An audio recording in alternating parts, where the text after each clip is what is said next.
Dice, indique cuál de las siguientes reacciones adversas considera como de tipo B. Que habíamos dicho, busquen una cosa rara ahí. Somnolencia, dice, por benzodiazepinas la alternativa A. Es lógico, pues es de esperar. Si yo tomo benzodiazepinas, lo más probable es que esté con ese problema.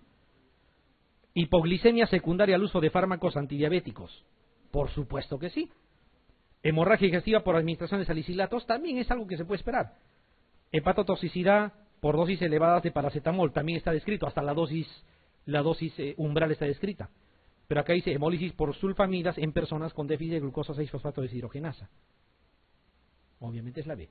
Está fácil de diferenciar entonces A y B. Como también está fácil diferenciar reacciones de la fase 1 y de la fase 2. ¿Ya? La que habíamos hablado en biotransformación. Oxidación, reducción, hidrólisis, hidroxilación, ¿no? Una más. De los siguientes factores, señale el que no influye en la patogenia de reacciones adversas tipo A. Me parece, o esto ya lo hemos visto. No, no lo hemos visto. Muy parecido. O sea, todas tienen que ver con tipo A, me imagino, ¿no? A eso se refiere. La que no influye. Cantidad de medicamento, velocidad de liberación, unión a proteínas plasmáticas, hipersensibilidad metabólica, flujo plasmático regional. ¿Cuál? Claro, porque la hipersensibilidad es una característica propia de una persona, ¿ya? Que va a hacer que reaccione hasta de repente con anafilaxia, con otra cosa, y no necesariamente es algo que se puede prevenir. ¿Está bien? La hipersensibilidad inmunológica y la hipersensibilidad metabólica son dos cosas que pertenecen al grupo B, no al grupo A. Indique cuál de los siguientes factores no es importante en la patogenia de las reacciones adversas tipo B. Otra vez, todo es B-1. A ver. Ah, esa sí ya la hemos visto, ¿ah? Ya, pues ni modo. Ahora sí han acertado. Miren, habrán factores de riesgo para reacción adversa a medicamentos, ¿ya? Y obviamente todo lo que vamos a mencionar aquí en realidad es algo que por la lógica uno puede deducir. Está muy relacionado a la experiencia propia, a lo que uno ha leído, a lo que ha visto, ¿ya? Incluso a los cuidados que uno tiene. No está de más mencionarlo, pero, por ejemplo, en factores biológicos habla de edad, sexo y raza. Quizá aquí edad está clarito, ¿no? Edades extremas de la vida tienen diferente comportamiento, diferente respuesta, por ejemplo. Cuando hablamos de género o sexo, ¿ya? ¿Habrá alguna relación?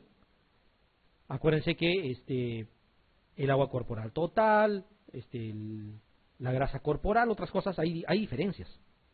Ya hay diferencias que pueden o no condicionar.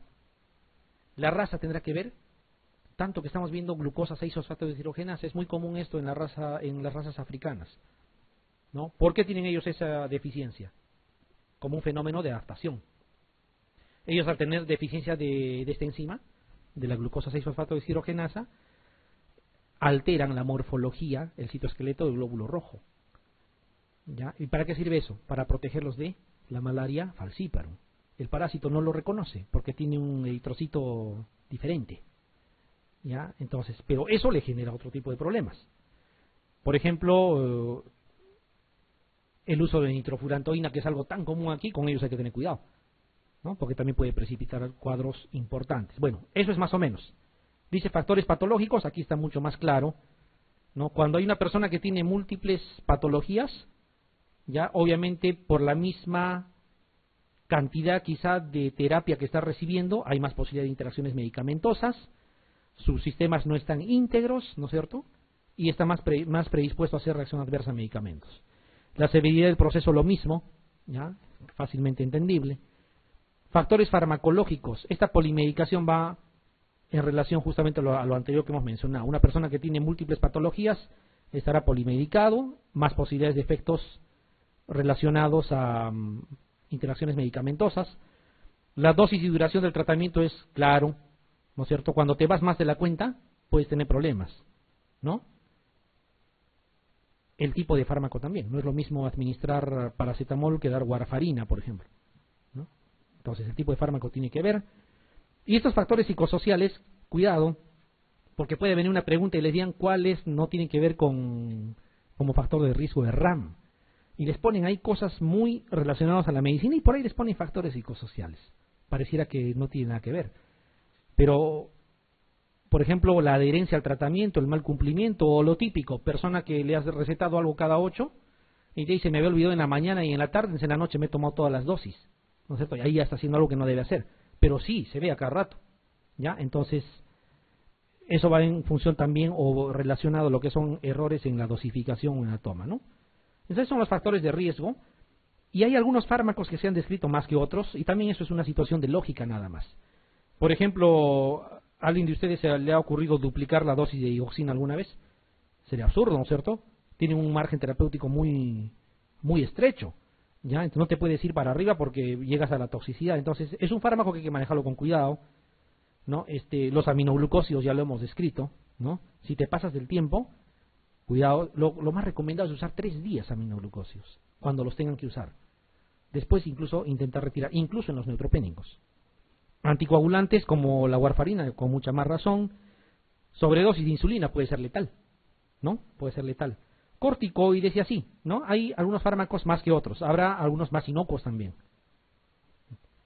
Y cuando acá habla de residencias, no se está refiriendo al ámbito de la casa, sino existe en otras realidades para evitar la hospitalización, establecimientos donde no son propiamente hospitalización, pero son más o menos algo similar también a la vez.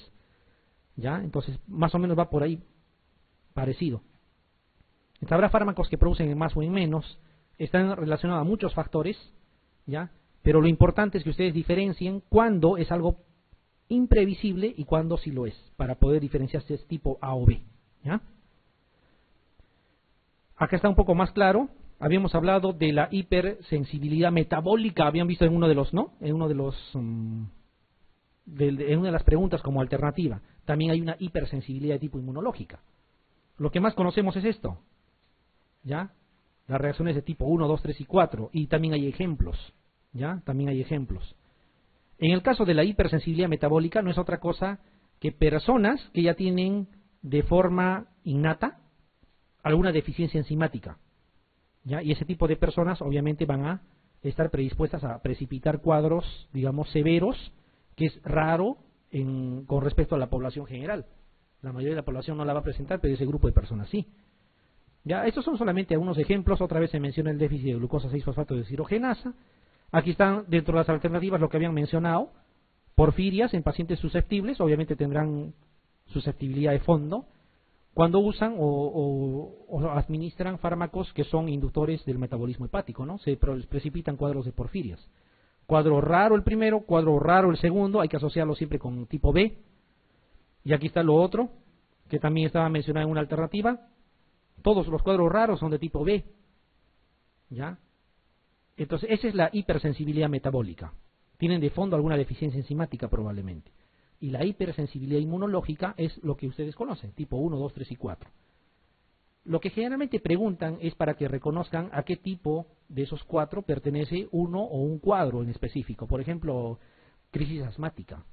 Por ejemplo, edema angioneurótico. Por ejemplo, shock anafiláctico, ¿ya? Cuidado, están en el grupo 1, ¿ya? Es muy común. Otro es de los inmunocomplejos, ¿no? De los inmunocomplejos. Hay que acordarse, ¿ya? Y las urticarias también, ¿no? Que están en el grupo final. Esto se ve mejor acá. Aquí, cuando ustedes revisen, más que estén memorizando paso por paso lo que sucede, es básicamente los ejemplos lo que les pueden preguntar, ¿ya? La gran mayoría de las veces está ahí. Aquí está, por ejemplo, la anafilaxia, el edema angioneurótico, cuadros de crisis asmática, tipo 1, ¿ya? Hemólisis, miren, casi todo tiene que ver con lo que es sistema hematopoyético, ¿no? Hemólisis, agranulitosis, trombocitopenia, vasculitis, cuidado, tipo 2. Esto casi no les van a preguntar, aquí tiene que ver reacción antígeno-anticuerpo. Ya, el 1 sí es frecuentemente preguntado, el 3 también, porque hay la presencia de inmunocomplejos. Enfermedad del suero, típica pregunta. Les ponen así, la enfermedad del suero, ¿a cuál de los grupos pertenece? Cuidado, hay que acordarse, ¿ya? Glomerulonefritis también, inmunocomplejos. Y el tipo 4, ¿no? Las dermatitis por contacto, ¿no? Esas urticarias que a veces aparecen. Cuidado, hay que diferenciar entonces, ya, porque hay preguntas y entre las que hemos rescatado están justamente esas que están acá. Dice, señale cuál de las siguientes reacciones adversas considera como hipersensibilidad tipo 1. Clásica pregunta. ¿Cuál? Así es. Pudieron haberles puesto crisis asmática, pudieron haberles puesto anafilaxia también, ¿no? Esta. El ejemplo más característico, todavía les dicen, justamente porque es el más característico, ya, de las reacciones inmunes tipo 3. Ponemos, así es, enfermedad del suero. Es el más característico, por lo tanto les pueden preguntar, o pueden venir a lo revés, ¿no? Decirles, la enfermedad del suero es un ejemplo de hipersensibilidad de tipo, y les dan 1, 2, 3 y 4. Bien.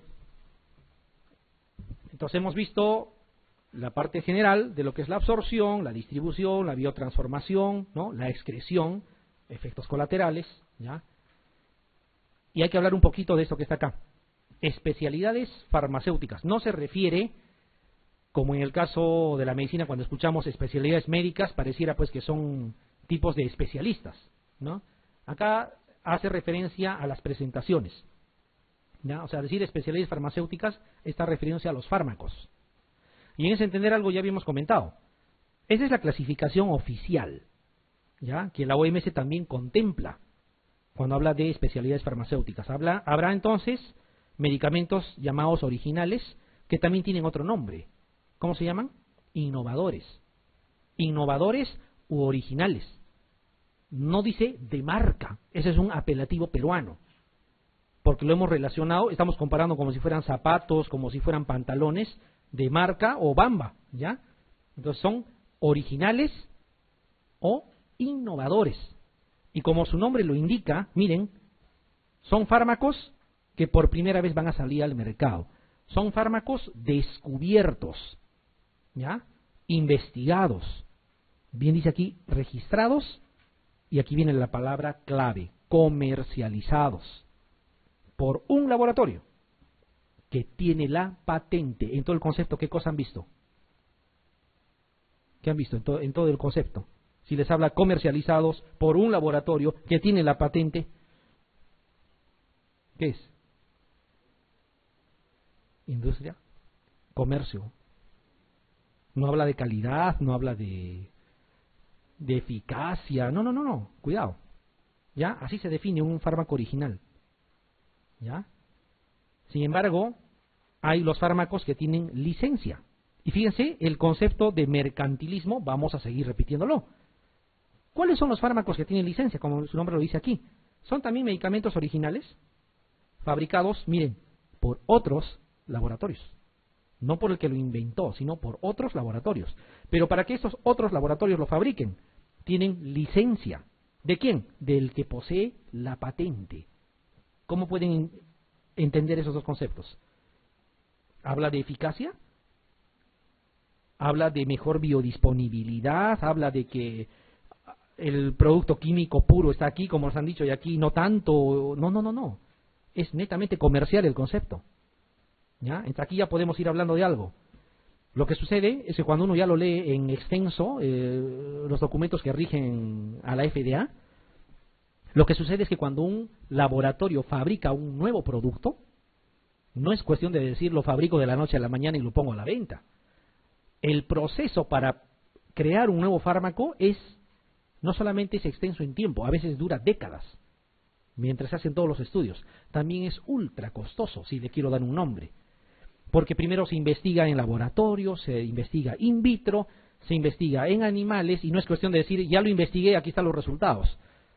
¿Ya? Y cuando se investiga en animales, es tan importante que a cada animal le hagan estudios para demostrar que están sanos, que tienen el mismo peso uno con otro, que son de la misma raza, que no tienen alteraciones genéticas. Es complicado. Luego pasan a estudios en voluntarios y todo lo demás. Hay fases. Eso genera un gasto ingente al laboratorio. Entonces, cuando ya lo tiene listo, puede que la FDA lo apruebe o puede que no. Si no le aprueba, imagínense lo que va a perder. Y si la aprueba, ¿qué va a hacer el laboratorio? Recuperar la inversión. Eso es lo primero que tiene que hacer. Y es un derecho, está bien, han invertido. ¿Ya? Entonces, la FDA lo que hace es le da una patente que tiene un tiempo. ¿Ya? Cuando le da la patente, el laboratorio es el único que puede comercializar ese fármaco, el único que puede fabricar. Ese tiempo, que más o menos son 5 años, el laboratorio obviamente va a regalar viajes al que recete, va a ponerle propaganda por televisión, visitadores médicos, todo lo que ustedes más o menos imaginan, ¿ya? Y entre comillas es el producto nuevo, ¿ya? El producto nuevo. Sin embargo, si quiere generar dinero, también puede vender su fórmula a otros laboratorios. Y eso son las licencias, ¿ya? Pero ¿cuál es la diferencia entre uno y otro? Las normas dicen bien claro, mientras tenga la primera patente el fármaco, el laboratorio original, los otros laboratorios que tienen licencias no le pueden poner nombre comercial. Tienen que trabajar con el principio activo. Y ahí empieza una guerra. A pesar que le he vendido la fórmula, digo, el mío es el original y él es genérico. ¿Ya? Pero la diferencia ¿cuál es? Comercial. Se venció los 5 años y ¿qué creen que va a pasar? La FDA, que tenía gratis la fórmula, lo puede vender al laboratorio que quiera, ya tiene la libertad. Y lo vende. Los laboratorios lo compran, ya, y generan copias, lo que está aquí. ¿Ya? Y en esos primeros 5 años tampoco le pueden poner nombre comercial, pero ya generan copias, tienen la misma fórmula. ¿Ya? Entonces hay un montón de laboratorios que tienen ya el mismo producto. Entonces, ahí empieza la pelea, el mío es genérico, el mío no, cuando ha sido el mismo dueño del laboratorio el que ha generado la venta. ¿Ya? Y cuando se completa esos 5 años más, o sea, hablamos de 10 en total, se libera la patente. Al liberarse la patente, cualquiera le puede poner nombre comercial que quiera. Entonces el genérico pasó a ser de marca, de un día para otro, cuando se completó el tiempo estimado de la patente. ¿Ya? Entonces, cuidado, no informemos mal. Yo estoy seguro que esto preguntamos a muchos personales de salud y tienen otro concepto, el de marca, te dicen. ¿Ya? Entonces, no es tan real. ¿Ya? Lo que sucede es que en algunas circunstancias permitimos el ingreso de fármacos que no tienen estudios de biodisponibilidad, por ejemplo. Eso ya es otra cosa. Que aquí ingresen fármacos que no deben, eso es otra cosa, pero no significa que los productos que se venden con el nombre de principio activo no sean iguales a los que tienen el apodo o nombre comercial. ¿Ya? Entonces, más o menos la cosa va así. Y aquí está más o menos lo que estamos entendiendo. Cuando se generalizó esto del nombre genérico, por no decir el nombre del principio activo, tenía algunas situaciones muy importantes. Uno de ellos era que se universalice el nombre. Si yo digo, por ejemplo, amoxicilina, esto se entiende en cualquier lugar del mundo. Pero si habláramos con nombre comercial, a mí me pueden dar un nombre comercial, y muchas veces les habrá pasado, les dicen, ¿qué tal está el fármaco? Y nunca los he escuchado. Pero de repente el principio activo es algo muy común, de repente es paracetamol. ¿Ya? Entonces, esa finalidad tiene. Entonces, cuidado con las patentes. ¿Ya? Cuidado con las patentes. Entonces, estos fármacos que nosotros le llamamos genéricos, ¿ya? Deben de cumplir con algunos requisitos. Uno de ellos es lo que están viendo aquí. Deben haber demostrado que hay equivalencia terapéutica, ¿ya? Mediante estudios de bioequivalencia. Importante. Si no hay estudios de bioequivalencia, ya no deberían comercializarse. Eso no depende directamente de las farmacias que la venden, depende del ente rector que tenemos, si deja o no deja entrar. ¿Ya? Y lo que hemos dicho, miren, 2 sustancias son bioequivalentes, ¿cuándo? Cuando tienen biodisponibilidad similar. Y había un margen, y aquí está, se aceptan variaciones hasta del 20%, no más, con respecto al original. ¿Ya? Pero si es más, ya no tiene derecho a circular incluso. Bueno, y hay otras características más que son similares al resto de fármacos en general. Uno de los objetivos es la identificación del fármaco. O sea, si hablamos de los famosos nombres genéricos, es para que en cualquier parte del mundo sea perfectamente entendible lo que estamos usando. Porque de lo contrario, te dan el nombre comercial, ni siquiera mencionan qué principio activo tiene y tú no sabes de qué están hablando. Porque lo que se comercializa en otro lado no necesariamente lo tenemos acá. ¿Ya? Más o menos así va. Debe de tener el nombre etiquetado y todo lo demás. Algunas ventajas que la OMS considera y que es importante porque les pueden preguntar según la OMS, ¿no? Podrían preguntarles. Además, ahora hay tendencia de hacerle propaganda a los llamados genéricos. No vaya a ser que se les ocurra preguntar. eficacia y seguridad demostradas. ¿Ya? La OMS así lo dice. El uso de un solo nombre reduce la confusión, justo lo que estamos comentando, ya sea para el que prescribe, para el que comercializa, para el que lo usa también, en este caso el paciente.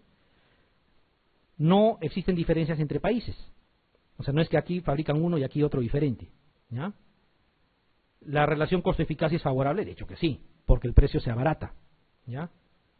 Y eso va a permitir que se mantenga un sistema de salud más o menos de la forma como se quiere, según la OMS. ¿Ya? Porque se va a evitar, digamos, el comercio excesivo. Entonces, así va la cosa. ¿Ya? Bien. Dicho todo lo que hemos mencionado, que podrían preguntarles quizá en algún momento, continuemos.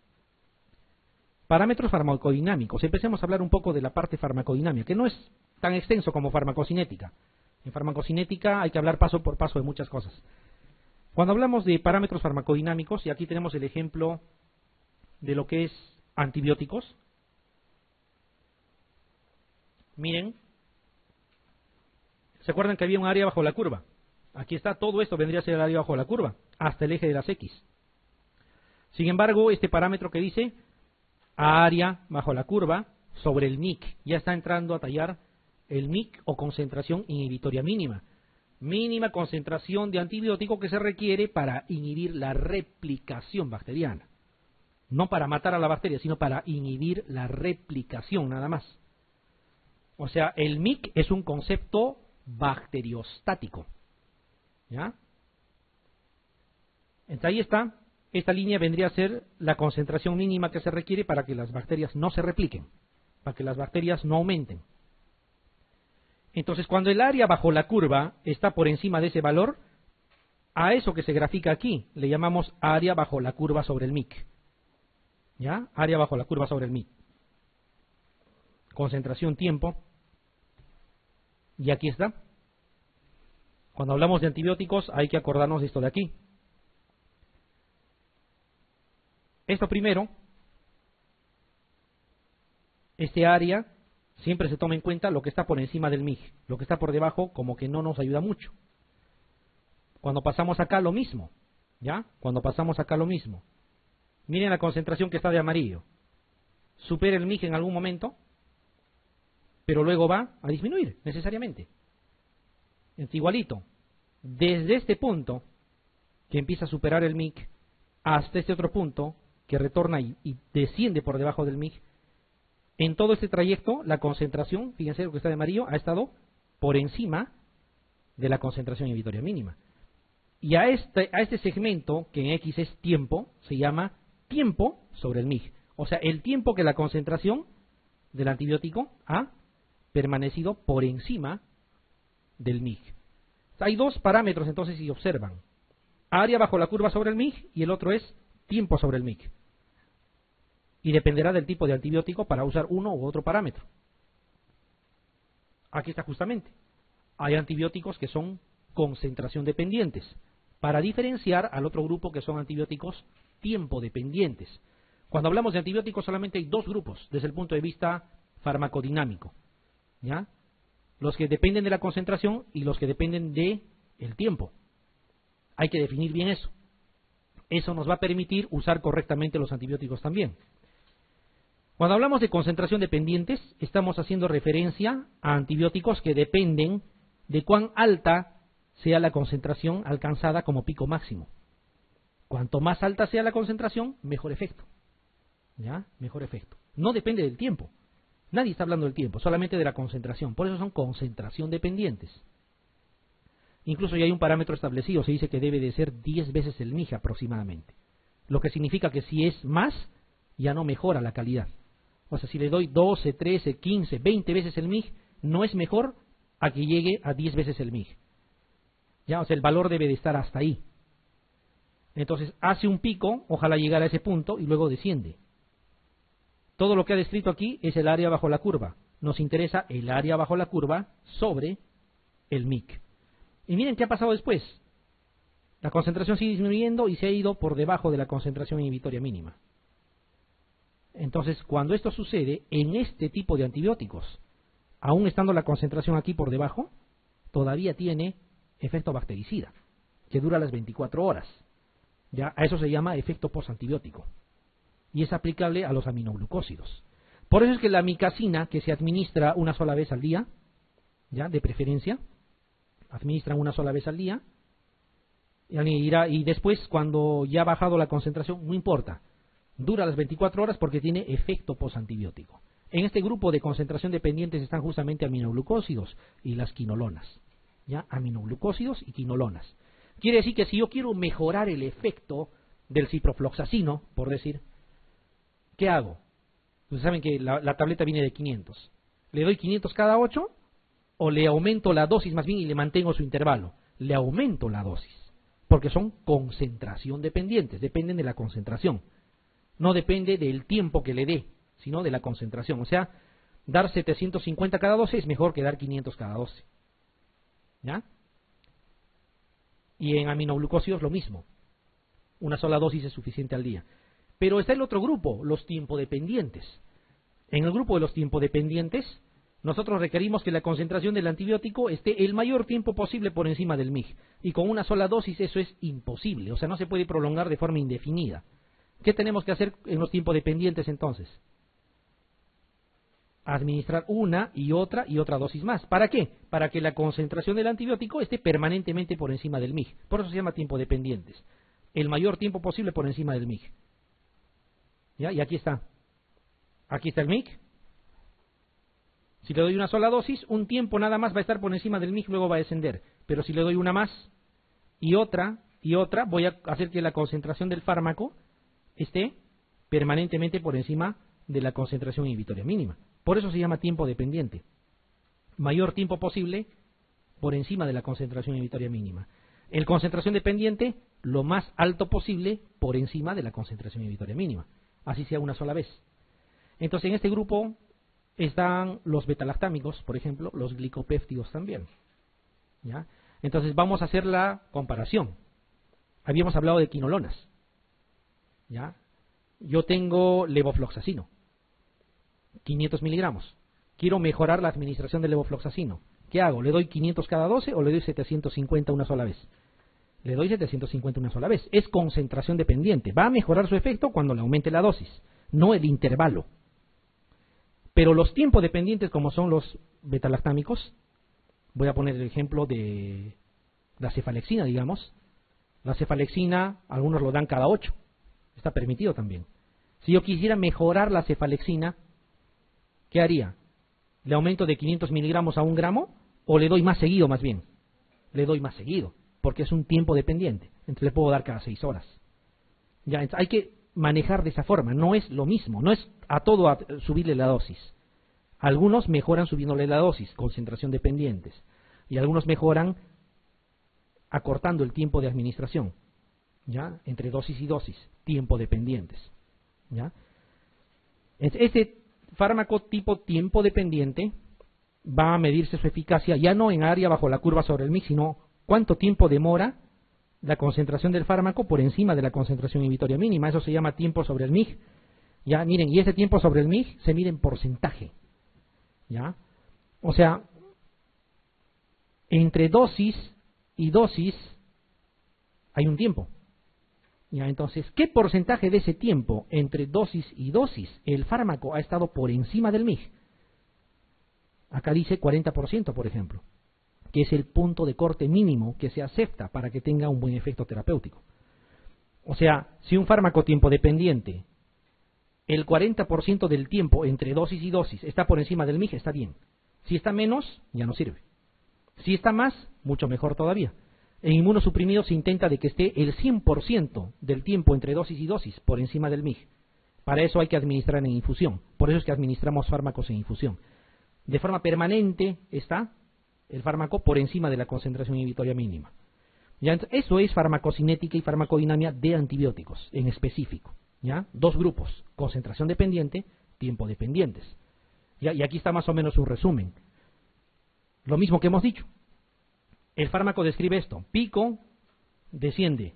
Aquí está el MIG. En algún momento está por encima del MIG y luego desciende por debajo del MIG. ¿No? Aquí está el área bajo la curva. ¿Ya? Esto de aquí, horizontal, es el tiempo.